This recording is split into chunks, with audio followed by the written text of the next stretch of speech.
अस्सलाम वालेकुम viewers, welcome back to motorize memories.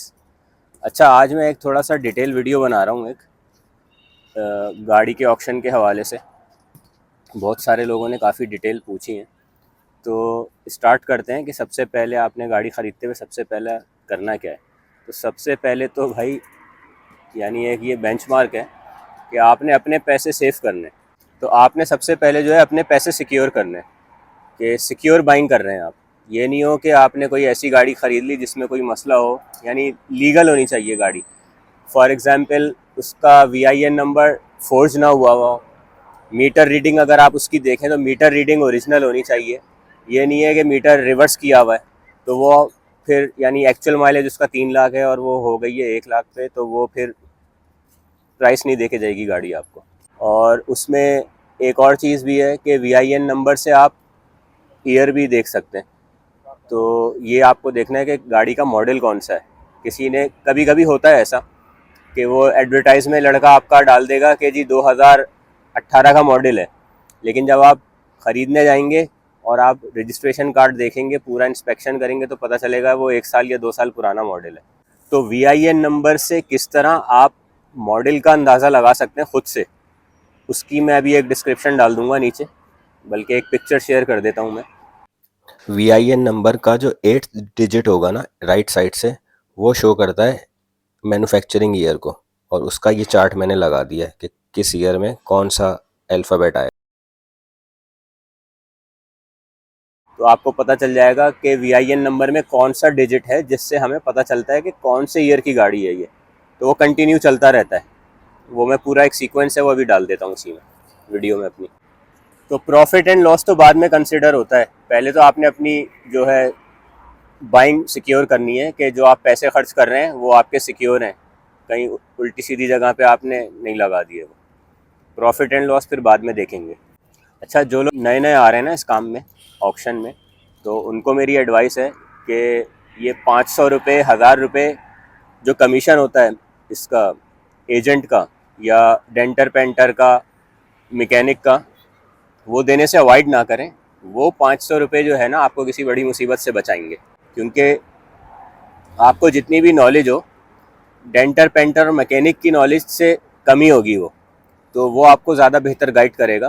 तो इसलिए आपने वो 500 रुपये नहीं बचाने, 500 रुपये 1000 रुपये, चाहे आप किसी की कंसल्टेंसी ले रहे हो कि वो आपको गाइड करेगा कि गाड़ी की प्राइस कितनी है और ये सेल कितने में होगी, और एस्टीमेट लगा के देगा आपको, तो वो सेफ ना करें। वो उसका हक़ है, उसको दें आप, इंशाल्लाह आप उससे ज़्यादा कमाएंगे। और वैसे भी ये सेइंग है कि अगर आपकी वजह से किसी का घर चल रहा है, उसका भी रोज़गार लगा हुआ है, तो अल्लाह बरकत डालता है उस चीज़ में। तो इस चीज़ को कभी भी जो है ना हाथ खींच के नहीं रखना है कि 500 रुपये नहीं दे रहा, मैं खुद ही ले लूँगा। पता चला किसी बड़ी मुसीबत में फंस गए, 25,000 की गाड़ी ले ली जिसकी वर्थ ही 25,000 थी, और उसको बनवाना भी पड़ गया, पता चला 8-10 हज़ार रुपये उसमें लॉस हो गया आपको। तो ये काम नहीं करना है आपने। फिर जब आप समझें कि हाँ यार, अब मैंने 7-8 गाड़ियाँ ख़रीद ली हैं मैकेनिक के थ्रू, किसी कंसल्टेंट के थ्रू, उसको कमीशन दिया है मैंने, और अब आपको नो हाउ हो गई है, तो एटलीस्ट उससे ये होगा कि आपको किसी एक ब्रांड की, किसी 2-3 गाड़ियों के ब्रांड की, मॉडल्स की, उनके पार्ट्स की सारी डिटेल मिल जाएगी। क्योंकि जब आप इस प्रोसेस में जाएंगे कि कौन सा पार्ट कितने का मिल रहा है, कहाँ से मिल रहा है, तो सब पता चल जाएगा आपको। क्योंकि वो कहते हैं ना कि अक़ल जो है वो बादाम खाने से नहीं आती, धोखा खाने से आती है। तो 2-3 जब धोखे खाएंगे ना तो अक़ल आ जाएगी। तो इसको ट्राई करें, खुद से करें सब कुछ, और ये वर्कशॉप पे कभी डिपेंड ना करें कि पार्ट्स वो ले आएगा। पार्ट्स आपने खुद लाने जाके, तो आपको एक्सपीरियंस होगा कौन सा पार्ट कहाँ से मिल रहा है और कितने का है। अच्छा, रिपेयरिंग के लिए जो आप गाड़ी देंगे ना वो वर्कशॉप में दें। किसी इंडिविजुअल जैसे दुकानें होती हैं मैकेनिक की, कि वो 1 या 2 बंदे काम कर रहे होते हैं उस पर, उसमें इलेक्ट्रिशियन की दुकान होगी या तो वो, या वो होगी कोई डेंटर पेंटर की शॉप होगी, तो वो आपको बोलेगा यार खड़ी कर दो, मैं सब कुछ कर दूंगा। और वहाँ ऑक्शन में ही लोग मिल जाते हैं, यानी ऑक्शन में ही बहुत सारे मैकेनिक आए हुए होते हैं। वो आपको अप्रोच करते हैं कि यार मैं आपकी हेल्प करूं। वो बेचारा 200 रुपये मांग लेगा आपसे शायद, ज़्यादातर बांग्लादेशी होते हैं भाई, तो वो आते हैं वहाँ पे, तो वो आपको गाइड करेगा कि यार ये ले लो। वो अपने चक्कर में होते हैं कि गाड़ी लेके ये मेरे वर्कशॉप में लेके आएगा। वो वर्कशॉप नहीं, छोटी सी शॉप होती है।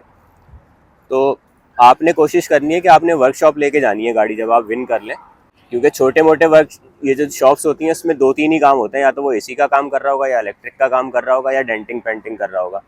आप गाड़ी बार बार कहीं लेके जा नहीं सकते कि यार अब मैं यहाँ ले जाऊँ, अब मैं ये काम है, शीशे का काम है तो मैं वहाँ से करा दूँ।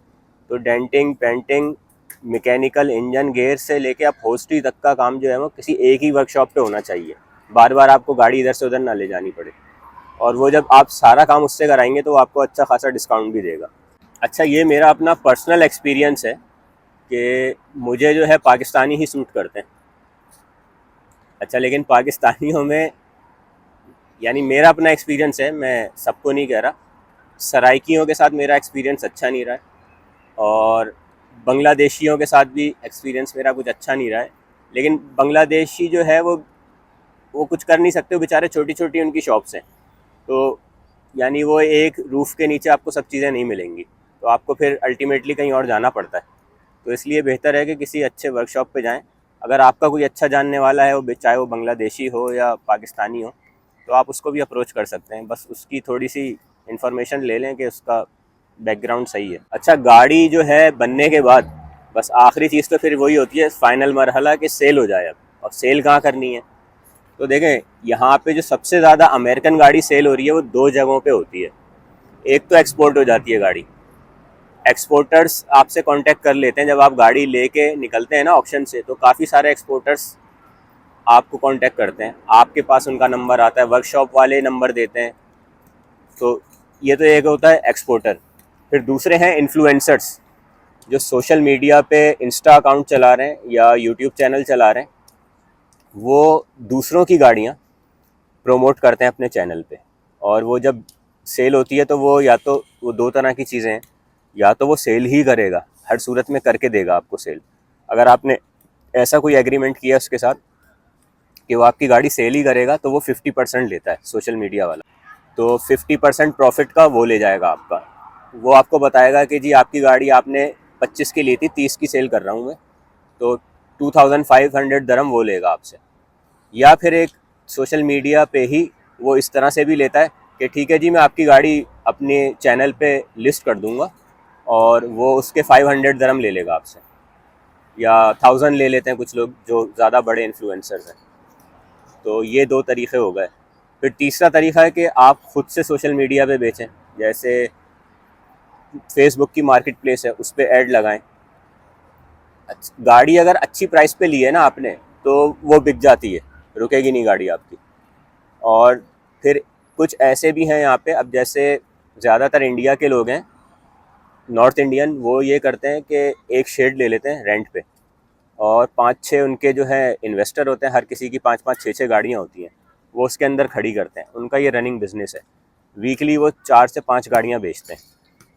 तो वो उस शेड के अंदर खड़ी करके, वो एक कंपनी खोली हुई होती है बाकायदा, तो आप वहाँ पे दे दें गाड़ी उसको, तो वो भी अपना कुछ पैसे लेते हैं, तकरीबन 500 से 1000 दरम वो भी लेगा आपसे प्रॉफिट। लेकिन हाँ, अच्छा, एक साहब ने अभी मुझसे पूछा था यही कमेंट्स में कि अगर मैं उसको बेच दूँ, ऑक्शन में ही लेके ऑक्शन में बनवा के वहीं पे बेच दूँ, तो वो आपके लिए फिजिबल नहीं है। एक तो ये कि वो अपनी फ़ीस लेते हैं लिस्टिंग करने की, तो लिस्टिंग की फ़ीस उनकी शायद है 300 के करीब है, 270 या 220 दरम ऐसे है कुछ। उसमें 2 दफ़ा ऑक्शन में आएगी गाड़ी लिस्टिंग पे, यानी एक दफ़ा अगर नहीं बिकी तो दूसरी दफ़ा भी आएगी उसी पैसों में। और अगर बिक गई गाड़ी तो वो अपना कमीशन लेते हैं 700 दरम, मिनिमम 700 है, फिर 900 है, फिर इसी तरह 1200 है। तो वो गाड़ी के प्राइस के ऊपर है। ये मिनिमम गाड़ी जो है उनकी है शायद 20,000 तक की, 15 से 20,000 तक की गाड़ी पे वो लेते हैं 700 दरम। तो वो फिर मज़ा नहीं आता उसमें कि 700 दरम वो देने आपने और 200-250 दरम वो देने लिस्टिंग के, तो 1000 का पत्ता तो यहीं चला गया आपका। यानी जो प्रॉफिट है, फ़र्ज़ करो 3000 प्रॉफिट हो रहा है, उसमें से आपने कोई 45% दे दिया उसको, तो फिर फ़ायदा नहीं, मज़ा नहीं आता ना। तो खुद बेचो गाड़ी भाई। तो कोशिश करना है कि गाड़ी खुद ही बेचनी है, और गाड़ी रजिस्टर्ड कराए बगैर बेचनी है, वीसीसी डॉक्यूमेंट्स के ऊपर ही बेचनी है। आपने पासिंग भी नहीं करानी। पासिंग जब करानी है जब आपके पास कोई कस्टमर लग जाए कि हाँ यार मुझे लेनी है, तो उसी के साथ जाके पासिंग कराएं, ताकि वो भी सेटिस्फाई हो कि यार ये हाँ मेरे सामने पास कराई है इसने। एट द एंड मैं ये कहूँगा, ये कंक्लूजन दूंगा कि ये जो काम है ना, ये एक अकेले बंदे का नहीं है। अगर आप ये सोच के इस काम में एंटर हो रहे हैं ना कि यार मैं खुद ही ख़रीद लूँ, खुद ही बनवा लूँ, खुद ही जाके पार्ट्स भी ख़रीद लूँ, सब कुछ खुद करके खुद ही बेच लूँ, मैं सारा प्रॉफिट मैं ही ले लूँ, तो चल तो जाएगा इस तरह से, एक दफ़ा, दो दफ़ा, बस 3 दफ़ा। ये टीम वर्क है, इसके लिए मैन पावर भी बहुत चाहिए। आप अकेले सब कुछ नहीं कर सकते, हर वक्त हर जगह बिड में आप मौजूद नहीं हो सकते। अच्छा, बिड्स जो है ऑनलाइन भी होती हैं, आप घर बैठे देख सकते हैं, लाइव जारी होती हैं वो, मतलब है लाइव होती है वो फेसबुक के चैनल पे, यूट्यूब के चैनल पे वो लाइव कर देते हैं।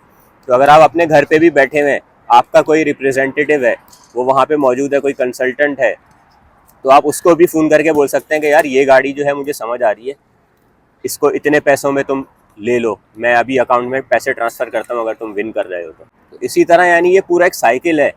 अकेले से आप खुद कुछ नहीं कर सकते, कर सकते हैं लेकिन वो एक लिमिट है उसकी। ये गाड़ियों का काम इतना इंडिपेंडेंटली आप नहीं कर सकते, पूरी एक चेन है ये। और फिर इसमें आपको इन्वेस्टमेंट भी चाहिए होती है, कभी कहीं पैसे फंसे हुए, गाड़ी नहीं निकली लेकिन दूसरी गाड़ी कोई अच्छे रेट पे मिल रही है, आपको इन्वेस्टर चाहिए, यार पैसे दे दो मुझे, ये ले लेते हैं, तो वो फिर 50-50% पे आप उठा सकते हैं गाड़ी। तो ये एक पूरा साइकिल चलता है, आपको सबसे बना के चलनी है, सबको पैसे बांटने हैं इसमें।